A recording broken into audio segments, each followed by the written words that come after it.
Hello, everyone. Welcome to Riveron's latest installment of Ask the Experts webinar.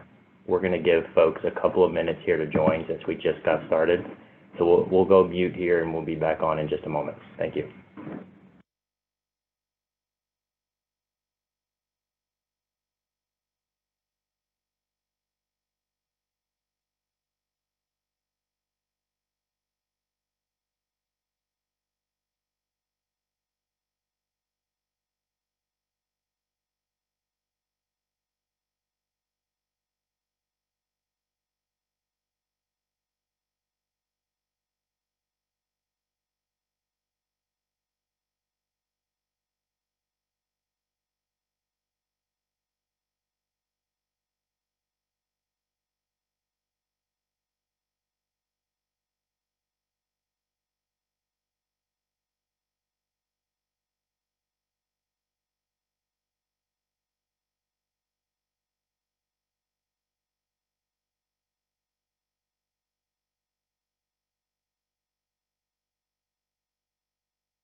Hello, welcome everyone.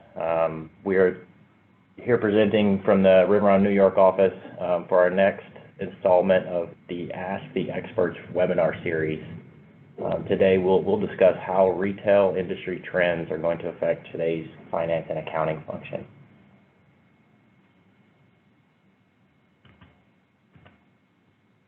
This is Mark Cox, a client service managing director, again based in our New York office speaking. I have with me Anand Raghuraman, who's an executive managing director and the head of our New York office. Anand, you want to give a quick introduction? Thanks, Mark. Happy to be co-hosting this webinar with you. Depending on where you are, good morning or good afternoon, everyone.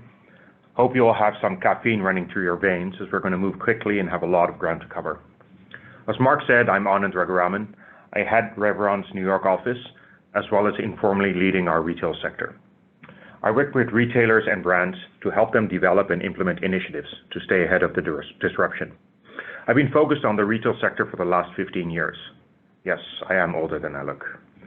I was also on the other side of the table when I was at a company that has been able to stay relatively sheltered from the e-commerce and digital craze, Ross Stores.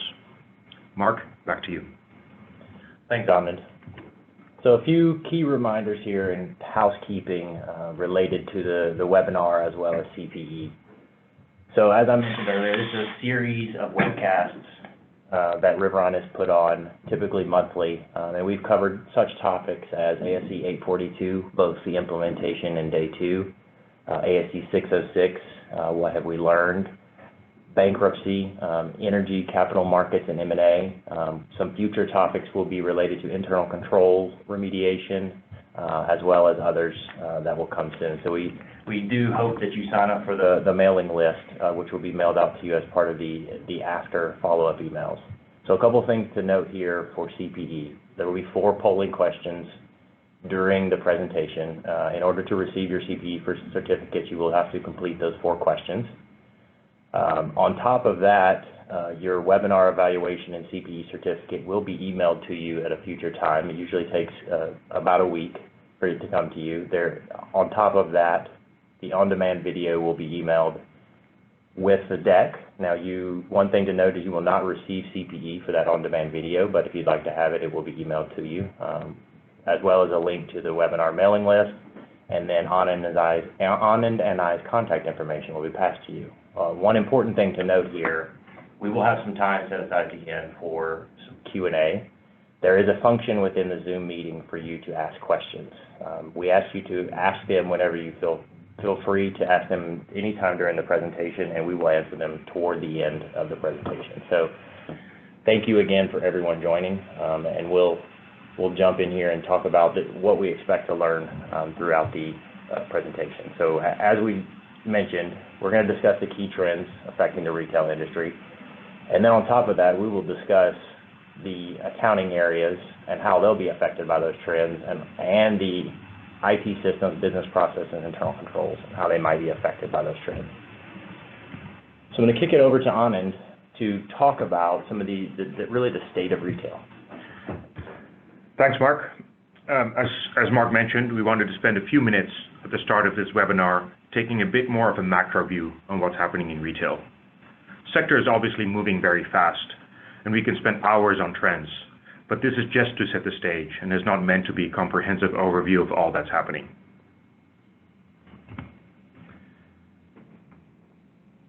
I think we can all agree that most retailers are going through a really challenging time. They're facing the largest disruptions that we've seen in generations. It's been changing dramatically, even just in the past few years. At the core of this change is technology, and the fact that it's becoming more and more embedded into our lives. Working with my clients, I can see the disruption that digital technology is causing across every function of the organization. Nike's former CEO said it best: digital isn't part of the shopping experience, digital is the foundation of it. At the core, we see three sources of disruption. First, consumers are evolving. We're entering a time where generational roles are being reversed. We, and all previous generations, learned from older generations, like in an apprentice model. Knowledge was passed down from the older to the younger generation. Gen Z and Gen Alpha, however, are self-learning generations.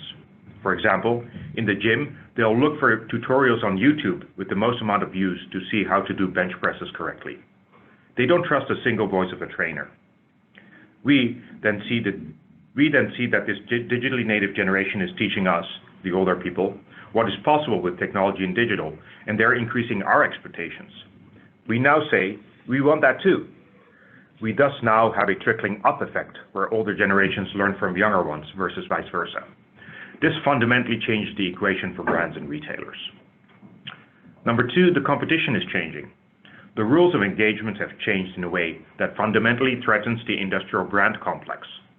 There's more and more innovation coming from smaller, newer indie brands and retailers, and consumers are embracing this change. These newer companies are able to have a very different cost structure and cost model than what we've seen in the past. For example, social media can give a company impressive marketing reach and instant consumer feedback without having to spend huge amounts on expensive campaigns. Instead of in-house R&D departments, gig economy workers can do tasks remotely and collaborate on product development. Production used to be about building billion-dollar factories.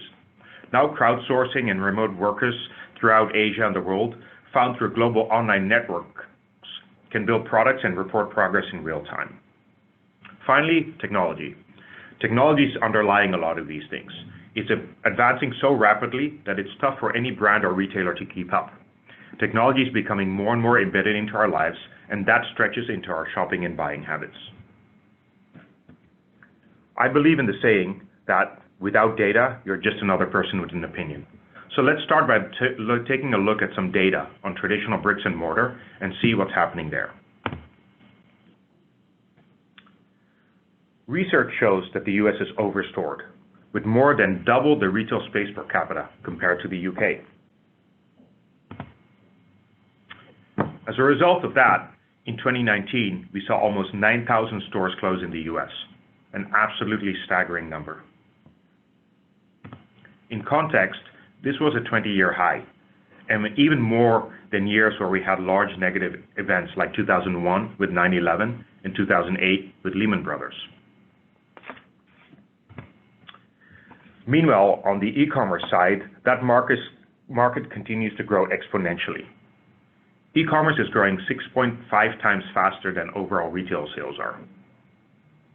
Interestingly, the US, however, which houses some of the largest e-commerce businesses that we know, lags other countries in penetration of e-commerce. Of course, no future of retail discussion can be held without mentioning the elephant in the room, or should I say, the elephant on the internet. Amazon. Can I get a quick virtual show of hands on who lives in a household that does not have Amazon Prime? I imagine that not too many hands actually went up. Amazon has market-leading Net Promoter Score, or NPS, compared to both offline and online competition, which is one of the reasons it is increasingly the first channel used for product search. A staggering 2/3 of US internet users can't be bothered to shop around and just immediately goes to Amazon. That's real stickiness.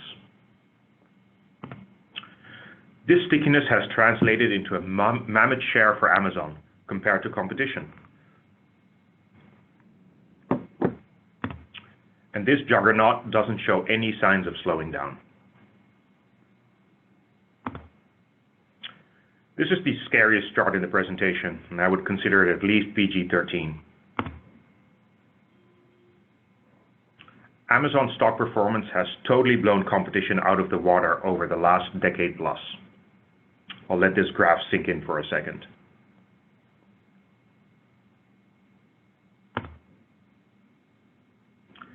Amazon does work best for those searching for a specific item, and not as much for general browsing. This means that brands and retailers have an opportunity to compete in more browsing-oriented areas, like fashion and beauty.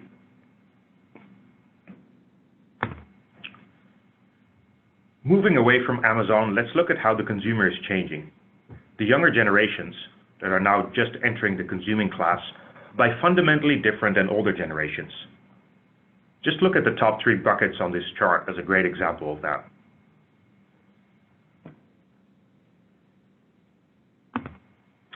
We also see that traditional marketing and advertising channels won't necessarily work for these newer generations, and that they're much more likely to be swayed by non-mass channels. This provides a real opportunity for smaller digitally native brands to get mindshare without having to invest heavily in expensive traditional channels like TV.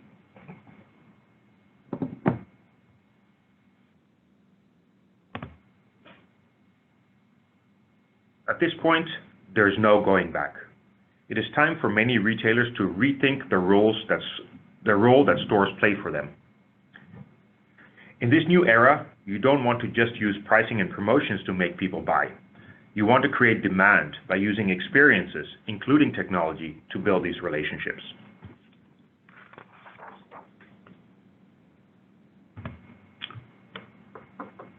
Lastly, there is some other good news for bricks and mortar stores. Even in advanced e-commerce markets, last year around 90% of sales still occurred at physical stores. Finally, we really can't ignore the topic of the COVID-19 coronavirus. We'll go into more details during the session on this. And for those of you that follow my retail blog, Retail on the Street on LinkedIn, a new episode dropped on Tuesday that is fully focused on the implications of corona for retail. The message that we want to convey, though, is that this too will pass. The problem is we just don't know when it will pass and how deep the dip will be. Mark, back to you. Yeah, thanks, Anand. Appreciate that detailed analysis of the retail industry and some of the trends. We'll jump into the polling question here. First polling question, and which retail industry trend has the biggest impact on your organization? A, rental or subscription model. B, direct to consumer. C, bricks and mortars. D, coronavirus. E, other or not applicable. So we'll give everybody a couple of minutes here. Anand, what are your expectations around this answer? Yeah, I think the current short-term impact is obviously focused on the coronavirus and all its implications. And I would just like to do a quick public service announcement here and tell people to be safe and wash your hands often. Going back to the topic, Longer term, I do believe that the biggest impact for most retailers will be bricks and mortar. Specifically, it's the reduced traffic that most retailers are experiencing. Not just Corona related, but the trend of traffic going down in stores and malls have been going on since early 2015. As I spoke about earlier, how do retailers really convince people to get off their couch and come into their stores? Sure. That's helpful. So we'll give a couple more seconds here for folks to answer. But let's share the results here and see kind of how it aligned. And you can see about 28% of those joining the webinar, coronavirus was the prevalent thing that was kind of like top of mind for them, that biggest impact. But again, a large portion was bricks and mortars. And so that, I think that aligns with some of the expectations you discussed. So we'll keep moving here into the next portion. And as Anand said, we're going to talk a little bit about some of the coronavirus considerations. So Anand, you want to dig a little bit deeper on those impacts, and then maybe I can talk a little about from the finance and accounting perspective. Absolutely. It's safe to say that COVID-19 is just very bad news for everyone, including retailers. It has and will have a big yet undefined impact on both the supply and demand side of the business. I'm not going to read all these implications for you that are on the page, but the biggest issue will be around consumer sentiment and confidence. Right now, there's a lot of panic and misinformation, which has severe negative impacts on traffic and sales. Mark, what do you see as the implications on the F&A function specifically? Yeah, so thanks, Anand. Looking at it from a finance and accounting perspective, this is there have been other situations, SARS and MERS, where companies have had to evaluate, but I don't think it's been on quite the scale. And so really, it's affecting all businesses, so not just retail. So some things to think about from a finance and accounting function are looking at, do you have impairment? Are you triggering any impairment indicators for your various assets, whether it's inventory, goodwill, other intangibles? You are likely triggering an impact, but let's all hope that this is a temporary impact and you are able to document as such. But looking at those indicators from your business's point of view is an important aspect here. I think another aspect to look at is financial reporting and disclosures. What do you need to disclose to your investors and stakeholders regarding the effect on your business? And it may be a lot of unknown. This has a large effect on our business. We don't know why, and so you may just have to talk through what those effects are. The SEC has actually commented and provided some guidance here for some of the public filers as to how to disclose, whether that be through MD&A, risk factors are two key ones, how you're discussing. And the SEC even recently has given relief to some businesses that aren't able to get through their annual reporting cycle in a timely and accurate manner. So they've given a little bit of relief there on that side, which I thought, them giving that type of relief is not something that's normal. So I think, the wide-reaching impact the SEC is trying to help here and look at that. So another piece that I think that is very important and really top of mind for people is business continuity and disaster recovery planning, so that BCDR plan. And really, I think just enterprise risk management overall. No one would have guessed anything like this.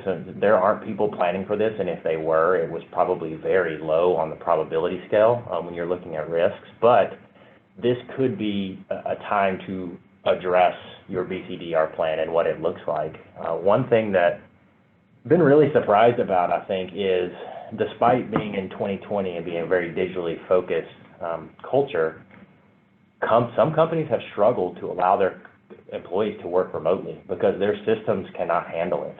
So I think that's a good thing to think about when you're thinking about IT systems and your business continuity. Allowing that remote work and allowing the efficiency with different tools is an important thing to look at, and I'm sure numerous companies are reevaluating that right now. So, Anna, do you want to talk a little bit about forecasting and supply chain and how the coronavirus might affect that? Absolutely.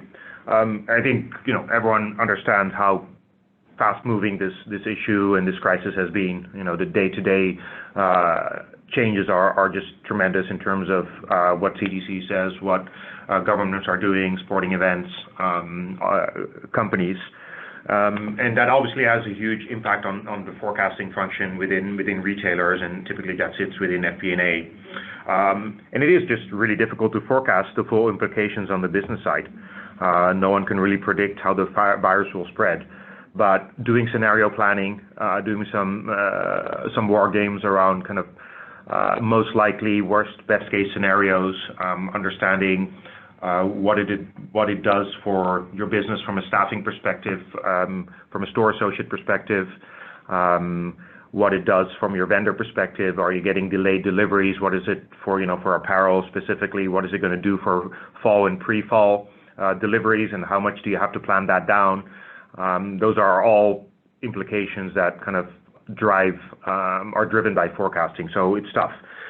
We do know that some retail sales will move from bricks and mortar to online, but once again, it's very hard to predict what that percentage will be and when that actual shift will happen. Right now, most people aren't necessarily looking to go out and shop for non-essentials, as they're kind of figuring out whether they can get to work and can travel. On the supply chain side, it's near impossible to have had full contingency plans, like Mark mentioned. An outbreak like this is just, it's unprecedented. And financially, it's also infeasible to have redundancy and backup factories for companies that have private label or that have vendors that have production in some of these areas. Today's cost pressures just don't allow for that kind of flexibility. And so once again, it's about how much can you move your sourcing bases, your vendor matrix, what does that look like, and how can you work with that? Do you make any differences in your good, better, best strategy in terms of your assortment planning, where there might actually be more value hunting right now, and so you shift some of it to more good versus better and best? But it's like we have mentioned many times now, it's just very difficult to predict, and all we can do is obviously pray that this goes away quickly, but also try to build in some flexibility and see how that goes. Yeah, and I could assume a lot of companies are this is going to be a catalyst for looking at some of these opportunities for them, where they've been so locked into one real supply chain. This may be the catalyst for them to evaluate alternatives.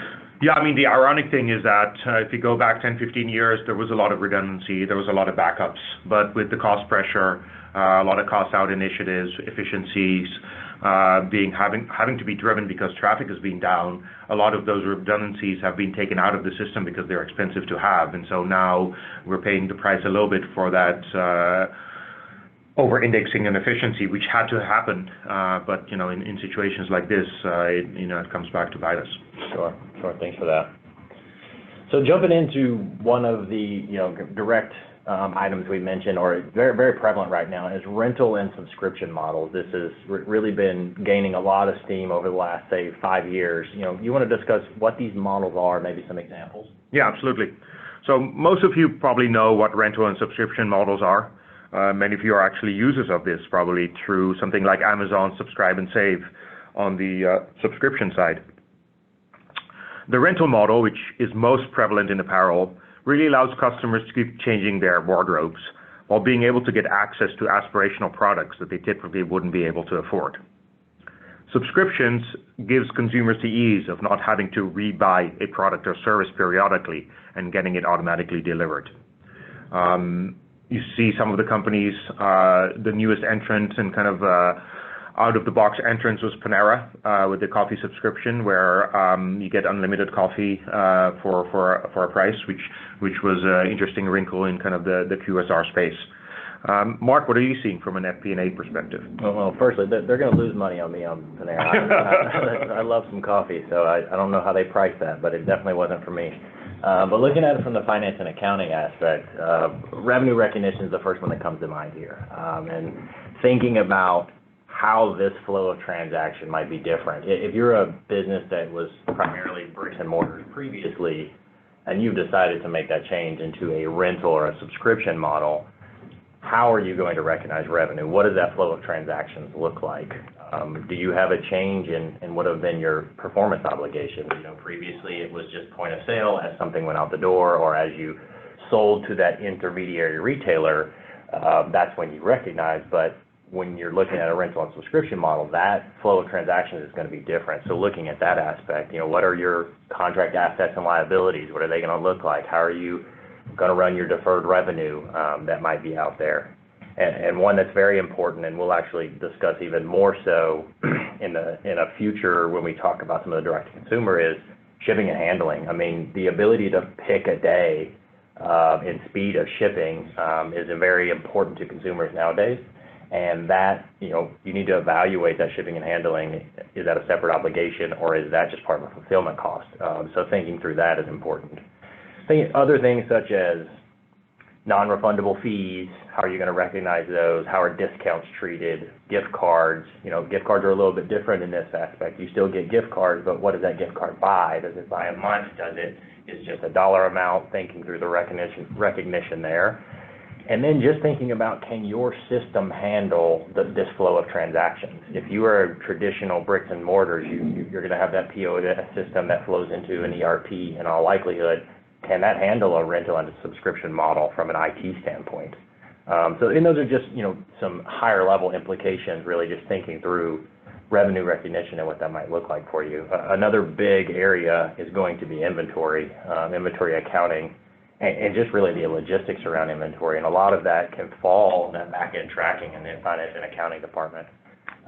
So is your system ready to track that inventory? Similar to the revenue side of it, do you have a system currently, an ERP accounting system, that can handle tracking inventory in this way? Because it might be a little bit different. There's not a single item going out, a single payment coming in.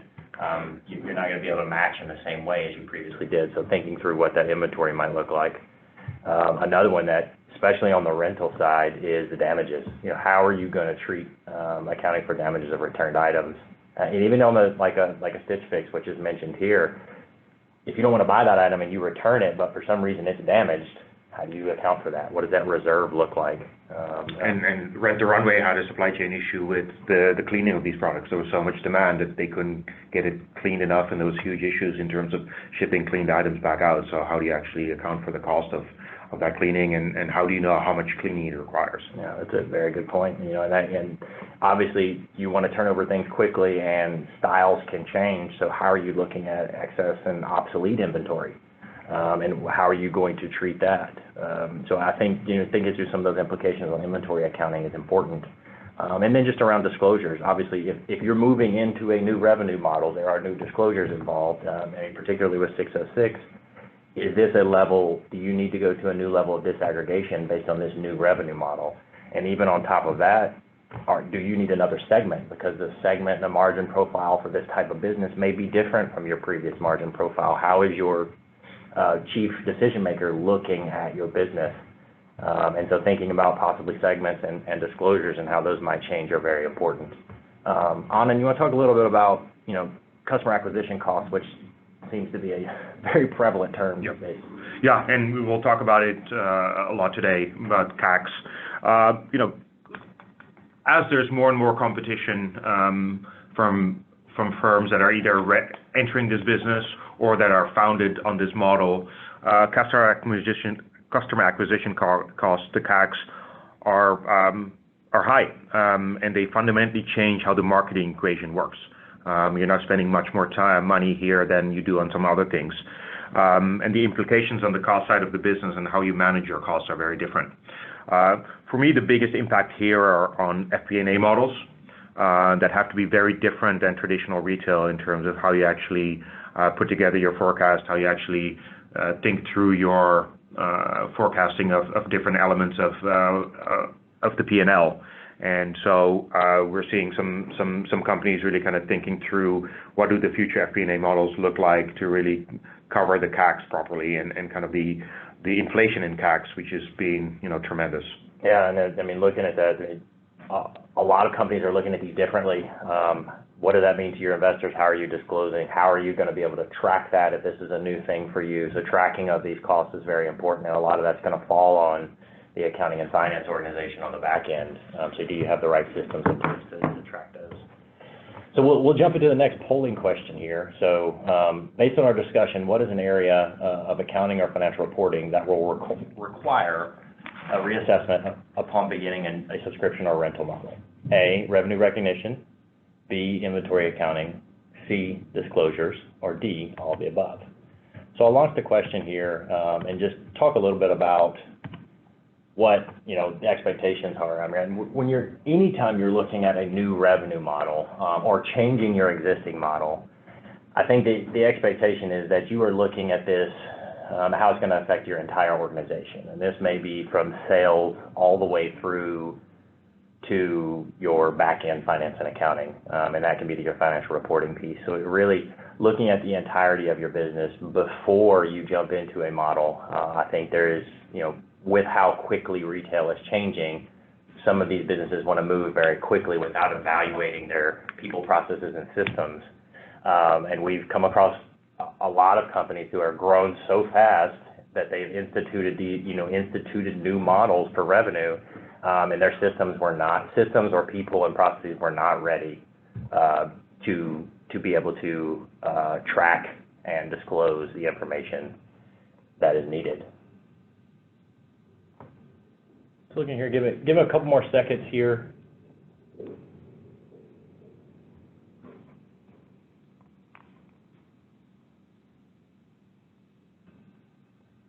So taking a look at the results, looks like most everyone, the answer here was really all of the above, and we tried to highlight really the end-to-end changes that are required. And this is just the finance, accounting and financial reporting side of the business. Think about from an operational standpoint as well, making sure you're having a cross-functional team that's looking at the effect of this model on your business will be a very important aspect. So we'll stop sharing and move on to the next piece here. So direct to consumer. Anand, you want to talk a little bit about what this means and maybe and I'll chime in on the finance and accounting side of it. So D2C, or digitally native vertical brands, as the new moniker is, were typically founded and sold only online. Nowadays, though, many of them have extended to having offline bricks and mortar presence, as well as selling to traditional retailers. You'll recognize some of the more prevalent company names on this page. Mark, going into what does actually mean for accounting if you are or become more of a D2C type of company? Yeah, I mean, some of the traditional retailers, like a Nike, where it was very much bricks and mortar and selling through intermediaries, they have a large direct-to-consumer business now. So I think there are other manufacturers out there, and especially specifically in apparel, that have started to just do this themselves and really increase that presence. And so what does that mean? And so again, I'll jump right into revenue recognition. This model is actually closer to your standard POS model. As you ship something, you're recognizing your revenue, but still requires that evaluation. Just looking again at that flow of transactions, documenting how it might affect. And I think particularly in this one, we talked about shipping and handling earlier. This is one where you go and order something, you're usually given 3 or 4 options for when this is shipping. There's a free option that maybe you sign up for their email list, they'll give you free 2-day shipping, and then there's a next day or a same day, even with Amazon sometimes. And so thinking about, is that shipping and handling an actual obligation for you, and the way you're pitching it to the customer, that's going to require a little bit more evaluation here, specifically in the environment we're in today. How are discounts treated? A lot of these businesses give discounts over and over again, whether it's mailers, email, going in to the stores for some of these that have moved into bricks and mortars. How are you treating those discounts and applying them? Generally, it's on that individual transaction. You're not having to reallocate it, but thinking through that aspect is important. Gift cards, again, will come into play here. And then, again, going to continue to harp on this. Can your system handle a direct-to-consumer model? Like I said, this model is more closely aligned to the traditional bricks and mortars, and in fact, a lot of these direct-to-consumer businesses are moving toward that, where they were just previously online, now they're bricks and mortars, and that kind of leads into the next piece, leasing, ASC 842, which is implemented for public companies now, but for private companies, they have a little bit of time. But thinking about, if you're a D2C brand and you've decided to make the move to bricks and mortars, you did likely already have leases, whether it's your office space, maybe warehouse, distribution center. But if you're going to now have stores, those are a lot of smaller leases that can have differences for evaluation. And now with ASC 842, all of these leases are going to have to come on balance sheet, and that requires a lot of tracking. And most often that's going to fall on your finance and accounting team. So procurement or real estate team might be running through the execution process, but are they involving that accounting process, the accounting team, to make sure they're tracking these leases as they come about? So that could be an implication for specifically those businesses that are moving into bricks and mortars from primarily online. Then also looking at inventory accounting again here. This one I think is just thinking about inventory accounting. Some of these brands are growing very quickly, and this will play into what Anna discusses here shortly in the supply chain, but can your system, people, processes handle the speed at which you're required to deliver to your customer? Consumers want things quickly, and they want to have inventory visibility. They want to be able to get it, within the next day. And so thinking just through your inventory accounting, how are you going to track it? How does your system track it, and how you'll be able to do that? And then looking at those that are previously running from kind of a distribution or warehouse center model, all online, shipping from that one spot, to now moving into stores. That's a little bit different inventory model. You got to factor in shrinkage on the store side, as well as things that might be damaged in shipping from the direct-to-consumer side. So thinking through how you're going to change your inventory accounting to align with this type of model is important. And then just looking at disclosures. Again, new model. What are you going to tell your customers about it? And does this need to be broken out from both a segment as well as a disaggregated revenue aspect? So Anand, you want to talk a little bit about supply chain, customer acquisition costs? Yeah, absolutely. So for me, the largest implications on supply chain is that it actually becomes an even larger focus area for companies. So if you kind of think about D2C companies, there's a couple of flavors. There is retailers that already had bricks and mortar that are spending more and more of their focus on online. There is brands like Mark mentioned, like a Nike or a Coach, that are going direct to consumer through their own .com website or through their own stores. And then there's just companies that do nothing but direct to consumer, that didn't kind of transition from another model and just were found that way. But for all of those, they have a very different supply chain. If you are a brand that typically sold through wholesale, through department stores or sporting goods stores or others, it's very different to suddenly have to ship to a consumer. Your delivery costs are going to be much higher. It's onesies, pick and pack at the distribution center versus sending pallets full to retailers. Same thing for retailers. Now suddenly having to send products to people's houses versus people coming into stores fundamentally changes your cost structure on the supply chain and how your supply chain is organized. Do you ship from the store? Do you ship from a centralized DC? Are the DCs commingled between what goes to people's houses or to your own stores or to wholesale accounts? And so this obviously offsets some of the costs that stores would incur, and the traditional kind of non-e-commerce or non-direct-to-consumer brands would have. So there's just a lot in terms of kind of how you have to think about how you look at that part of the business and how you manage costs and how you set it up. On the CAC side, like we mentioned on the previous page or a couple of pages ago, it's simple kind of supply and demand. More and more companies are trying to reach consumers with their messaging, and people are getting inundated with offers. So companies are having to give months for free, give big discounts, give free shipping on low basket sizes. And so all of that goes into your customer acquisition costs. And right now there's over 400 digitally native vertical brands out there, which is a huge number. And so personally, I do foresee a massive culling of the flock of these DNVBs, and a lot of that is due to unsustainable CACs. One investor actually described CACs as being the new rent. It's a topic for another webinar, but I do believe that part of the CFO's office is really understanding how much money people are spending or the marketing team is spending on the CAC, and whether that's a sustainable ROI or not long term. Yeah, definitely that margin profile for moving into this type of business to acquire those customers is different. like you said, shipping a single item versus shipping a pallet, there's definitely a different margin profile there. So thinking about that is important.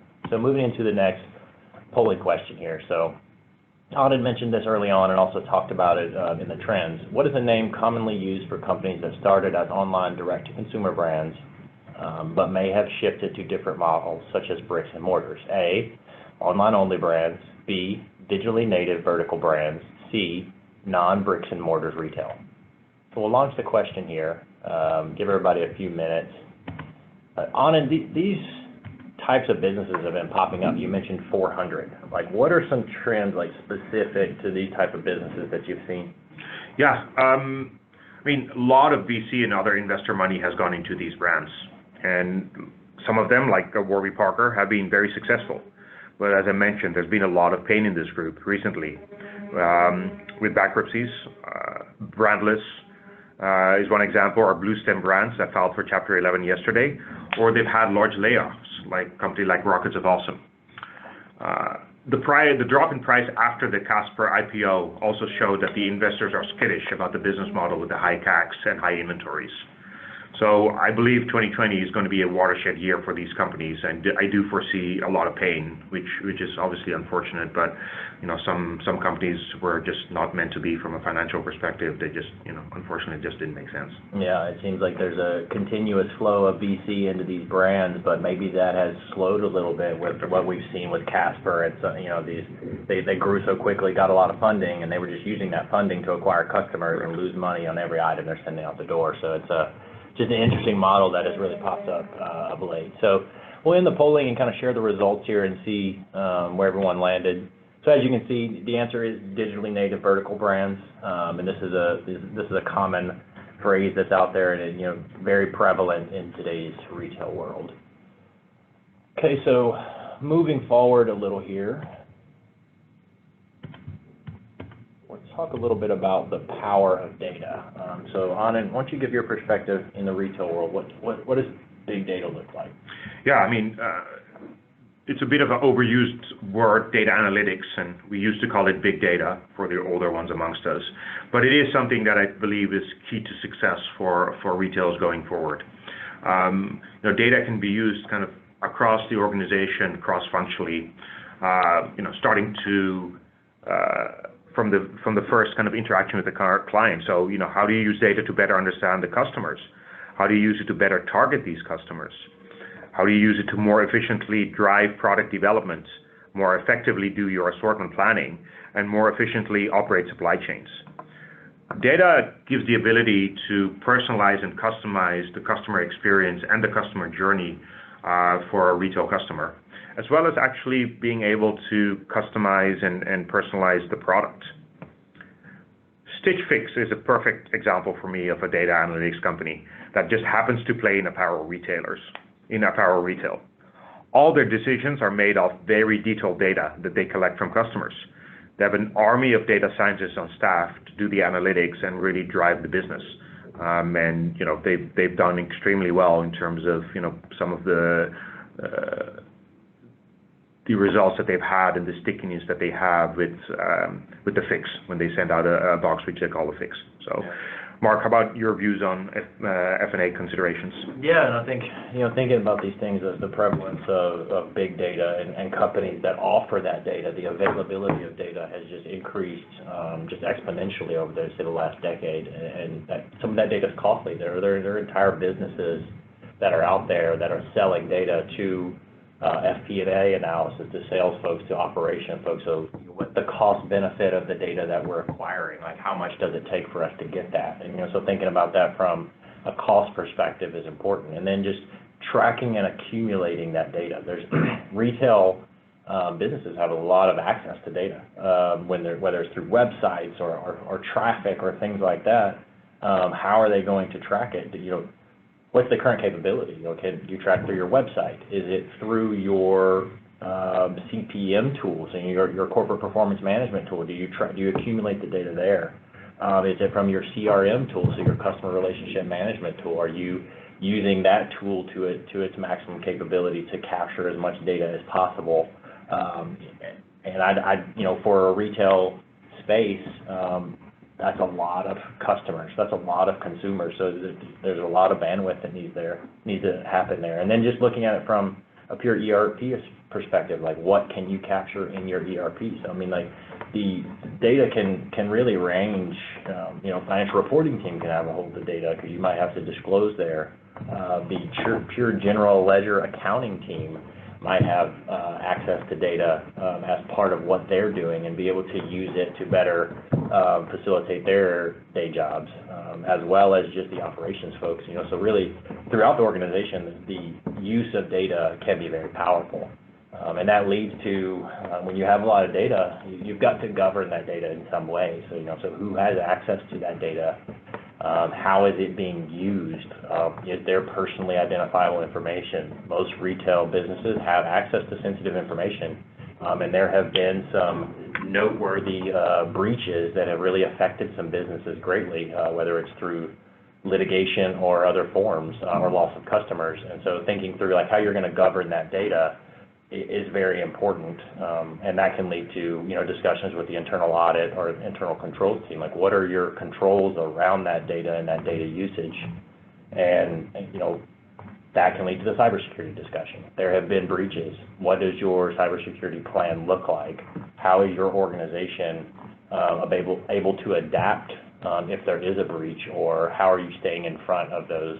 With this much data and how much data is flowing, it's very important to have the IT team or the cybersecurity team, if you have that in your organization, involved in discussions of when you're going to capture data and how you're going to capture and accumulate it.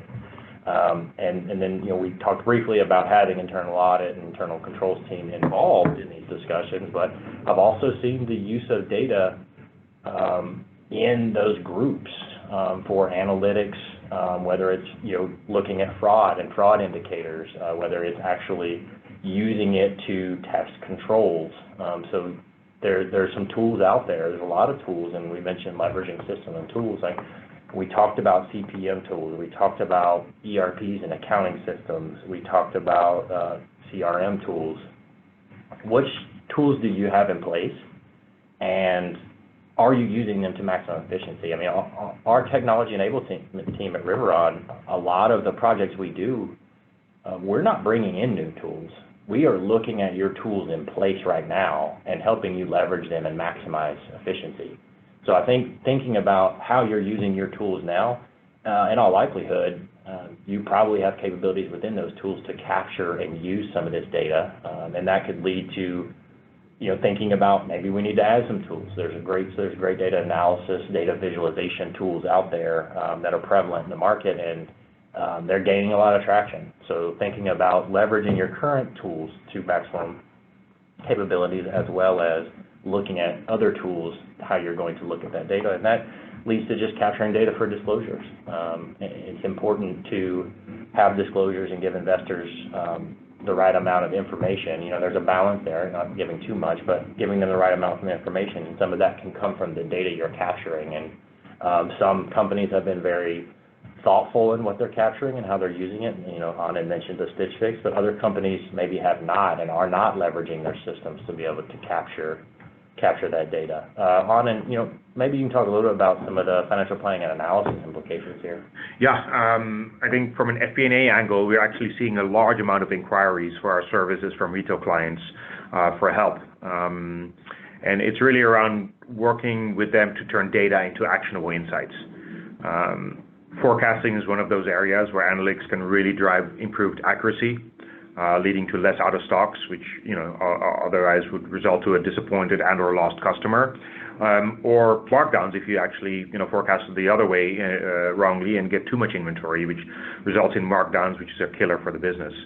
And we're seeing there, to your point on systems and tools, that sometimes Excel isn't good enough.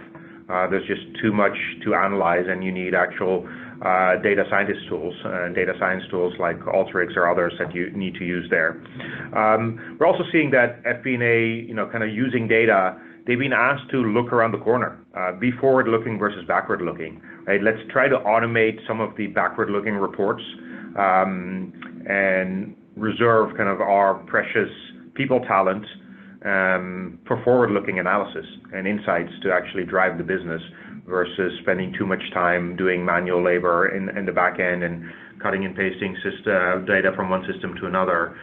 Try to automate that and have FP&A really be that value-added companion and business partner to different parts of the organization. Once again, like we spoke about earlier, merchandising, visual display, supply chain, store operations, all of these have different metrics and different points of data where FP&A can actually help drive better decisions.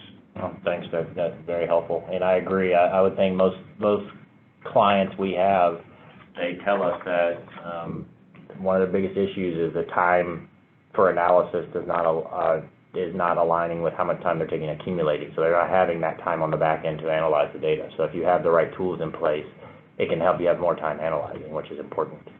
So final polling question here, what is an area we discussed today where retail brands are using the power of data within the accounting and finance function? So A, financial reporting, B, general ledger accounting, C, financial planning and analysis, D, all of the above. So we'll launch it here and then maybe talk a little bit about what we're seeing in terms of big data. As I mentioned, I mean, there's been a prevalence of data, big data companies, literally like industry popping up, cloud-based data companies that are selling data out there, whether it's location-based data, customer foot traffic data, buying habits. There's a lot of data flowing around. Like, what do you think on it in terms of like, what are some of the next forefronts of using data? Maybe not just for retail space, but just in general. I think it is, like you mentioned, there's a lot of companies that have made data their business, right? And companies like a Salesforce that are giving different tools for their customers kind of across the value chain. So I do see that there's some best-in-breed types of applications that can help retailers and other companies make better decisions. With the consumer being cautious, and obviously now with the economy struggling, people are careful in where they want to spend their money, and so being able to really understand what that consumer is willing to spend money on and targeting that using data. And that can be your own POS data or other data that you collect, but it can also be external data. So one of the things that we haven't talked about, because there's just too much to talk about within an hour, is how to use unstructured data. A lot of companies make their decisions based off POS, ERP type of data, which is structured data. But nowadays with social media, there's so much unstructured data that can give you such great insights. And what are some of those scraping tools? How are you able to kind of look at sentiment? If you see a leading indicator where people are complaining in Twitter about a pair of pants you're selling, how can you get ahead of that trend before you see it in the POS data or you see it in the returns data, right? So things like that is once again where the winners will win. And if you look at the data right now, about 80% of data that we collect, which is, we've collected more data in the last 4 years than kind of the history of mankind of data collection before that.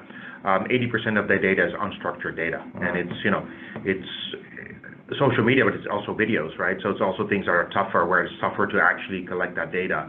But there are tools that allow retail and other companies to do that. That's helpful. Yeah, I appreciate that insight there. So we'll end the polling here and kind of share the results. Again, this is end-to-end. Data is really something that can affect your entire organization. So it would affect financial reporting, general ledger accounting, FP&A, as well as throughout your other, operations, supply chain, procurement, the other pieces. But the answer here was all the above. So we'll stop here, and we're going to jump into a couple of questions here. So if you do have questions, this is a good time to submit them. But one of the questions that came in from an attendee here is, do you see a reversion to consumers valuing the bricks and mortar purchasing experience in the coming years, or is e-commerce our present and future? It's a great question. And funny enough, Gen Z is very different in many ways. They're digitally native, they're used to kind of swiping every screen they see, and they grew up in a very different kind of, post iPhone world. But funny enough, they actually love bricks and mortar shopping. So in the banking sector, they love to go into branches. which is a different type of retail, but they love to go to the retail branches to do that. So our view is that it's going to be a mix. It's going to be kind of the overused word of, or the overused concept of omni-channel. It's going to have to be a mix of some store experiences where people want to go in to experience something, but for other items where it's less experiential, they prefer home delivery. But they do, love the social aspect, the touch and feel aspect of going into the store. And, kind of retro is the new black in some ways in for some of those types of consumers. Yeah, and I think you had a slide earlier talking about showrooming. That was very common. It seems like maybe some of that's slipping a little bit now, where people are actually going in to buy from that store, which I think is important. So another couple of questions that came in. Anand, you mentioned multiple different disruptions in the industry. How do you think finance and accounting organizations can be prepared for these or new disruptions? I'm sure new disruptions are going to come along. What do you think? Is more of an organizational thinking? What are you thinking there? Yeah, I mean, I think a lot of that is kind of driven by your planning process, right? So do you have a very kind of strict and steady planning process that doesn't allow for scenario planning, where it's kind of, this is the plan, or are you bringing in external factors and kind of doing some scenario analysis, doing some kind of war rooming around, what can happen to our business, and what happens if, Amazon goes into, if you're, for example, in drugstore business, they don't necessarily sell drugs right now online, and there's laws against it. But what if they come in? What does that do to CVS or Walgreens, right? How does that change the equation? So there's different ways of kind of thinking about how to predict the future. That's important. The second piece is just around talent. What kind of talent do you get in? Are you getting people in from different backgrounds that have a different point of view, that can bring some of that difference in thought and different points of view that I think are important to be able to really kind of think through the future in different ways. That's a good point. That kind of leads to the next question, which I'll take a first crack at. I mean, more specifically, how can individuals in finance and accounting be prepared for these changes? And one of the things I was thinking about, we mentioned leveraging systems and tools. I think there needs to be a concerted move for people to, I'm an Excel guy, I like to use Excel, but Excel can be slow. You have to do a lot of accumulation of data. While there are great tools out there, I think for finance and accounting individuals, we need to think about what are the tools out there, how can we learn them, and how can we get ahead. But there's some of these great tools that have multiple modules built into them for you to be able to do this. But it's hard to move away from that, especially if you have an older organization. So I think that's one that I thought about, is just what are the tools out there and how are you keeping yourself kind of as close to the curve as possible? Do you have any thoughts around how individuals can do that? I mean, I would say kind of clicking up one level from what you said, I think it's about education. I think it's very important for professionals in any function to be able to talk about other functions. I think a lot of successful CFOs have done stints in other areas, right? They've spent some time in operations, they've spent some time in stores, potentially in marketing, so they've kind of gone across the organization. And so I think it's very important for people to kind of go through the organization and experience multiple things and be interested in learning, right? Read about kind of other functions.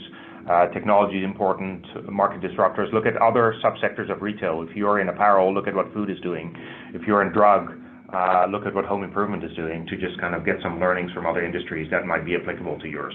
Yeah, absolutely. You've seen a lot of crossover of CFOs moving across industries where maybe that didn't happen previously, because I think they can be leveraged. One final question here that came in. How do you see future privacy regulations impacting the overall data analytics space? Should retailers be ahead of the curve and be preparing for state laws, using examples such as CCPA, which is the new California Privacy Act, which, as we mentioned earlier, I'm sure everyone's seen an email come out of an updated privacy policy. What's your thought there, Amit? Definitely. I mean, you can already see it in Europe. Europe is very much at the forefront of kind of data privacy, and there's a lot of disclosures and regulations around kind of how you use data, how you communicate data. So I would say yes, it is something that they need to prepare, that retailers and all, a lot of kind of consumer-facing industries need to prepare for. As with everything, it's a question of scope, right? There's a lot of things that are on retailers' desks right now, and especially now with COVID-19, there's even more. And so, kind of how much are you able to dedicate to that is the question. But for the attendee that asked that question, I would say absolutely. You have to try to be ahead of that curve and not be a laggard there, because your business will suffer if you have to suddenly remediate and start following some of these privacy laws. Yeah, and I think from a finance and accounting perspective, we mentioned this, but kind of having internal audit or your IT internal control team helping monitor some of those things and helping put in place regular periodic monitoring practices so you can stay ahead of the curve may be helpful from a finance and accounting perspective. Yep. So thank you again for the folks that asked questions there. We've come to the end of our webinar here. We really appreciate everyone joining today. Look out for future Ask the Experts webinars coming up at future periods. Anand and I thank you for joining, and look out for the CPE certificates and evaluation forms that will be coming. If you have any questions, feel free to reach out. Our contact information will be sent out. Thank you. Thank you very much for attending, and stay safe this weekend. Yep.